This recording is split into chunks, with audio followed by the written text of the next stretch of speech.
The indigenous languages of Australia represent a captivating tapestry of human communication.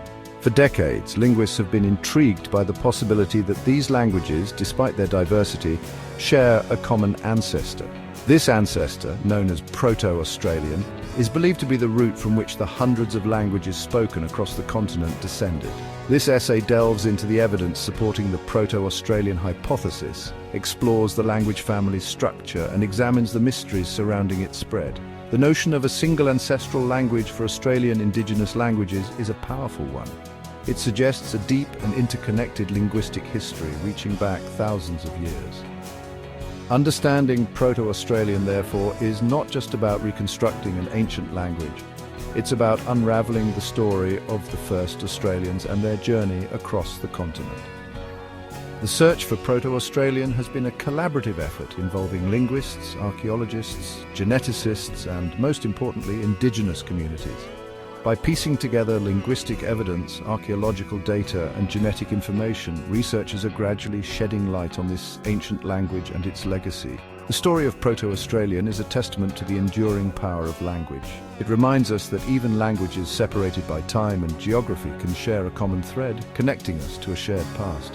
As we delve deeper into the mysteries of Proto-Australian, we gain a richer understanding not only of Australia's linguistic history, but also of the human journey itself. Linguistic evidence overwhelmingly supports the existence of Proto-Australian. Researchers have identified systematic sound correspondences and shared vocabulary across the vast majority of indigenous Australian languages. These shared features are unlikely to have arisen by chance. They point towards a common ancestor from which these languages diverged. Proto-Australian is thought to have had two primary branches, Pama-Nyungan and non-Pama-Nyungan. Pama-Nyungan is the larger of the two, encompassing roughly 90% of the Australian landmass. Its languages are spoken across most of mainland Australia. Non-Pama-Nyungan languages, on the other hand, are concentrated in the northern part of the continent, particularly in the top end. One compelling piece of evidence for this family tree is the word for hand. In Pama-Nyungan languages, variations of the word mala are common. Intriguingly, similar words for hand are found in several non-Pama-Nyungan languages, suggesting a shared origin in Proto-Australian. These shared words, known as cognates, are linguistic fossils, preserving traces of a common linguistic past.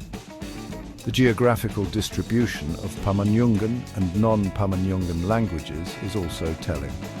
The dominance of Pama-Nyungan across the continent, with non-Pama-Nyungan languages restricted to the north, suggests a scenario where Proto-Australian first emerged in the north. Subsequently, a descendant language ancestral to the Pama-Nyungan family spread widely, while the non-Pama-Nyungan languages remained more localized. While the evidence for Proto-Australian is strong, the circumstances surrounding its spread remain a puzzle. Linguistic reconstruction suggests that Proto-Australian was spoken around 6,000 years ago in the top end of present-day Northern Territory. From there, it spread rapidly and extensively, eventually replacing almost all pre-existing languages on the continent. This linguistic dominance is remarkable and raises many questions. Typically, languages spread through population movement, cultural influence, or technological advantages. However, the archaeological and genetic evidence for such drivers during the period of Proto-Australian's expansion is limited. There is no clear archaeological signature, such as a distinct toolkit or pottery style, that correlates with the spread of the language. Genetic studies have offered valuable insights into the peopling of Australia, but their findings do not align neatly with the linguistic timeline. Some genetic studies suggest an early diversification of Aboriginal Australian populations, with limited subsequent gene flow. This scenario seems at odds with the rapid and widespread replacement of languages suggested by the Proto-Australian hypothesis. Another puzzle is the lack of surviving linguistic isolates on mainland Australia. In other parts of the world, where language families have spread over large areas, it's common to find isolated languages or language families that resisted assimilation.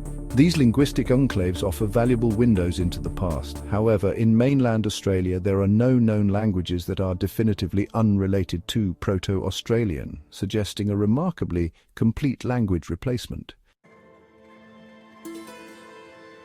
The mysteries surrounding the spread of Proto-Australian highlight the need for new models of language diffusion. Traditional models, often based on European examples, may not adequately explain the unique linguistic history of Australia. Factors such as social networks, prestige, and cultural practices could have played a significant role in the spread of Proto-Australian. Further research is crucial to unraveling this linguistic enigma. Interdisciplinary collaborations between linguists, archaeologists, geneticists, and indigenous communities are essential.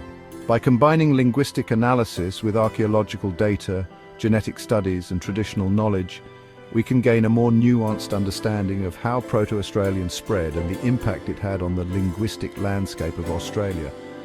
The story of Proto-Australian is a powerful reminder of the complexity of human history and the limitations of our current understanding. It challenges us to refine our models, ask new questions, and embrace the unexpected.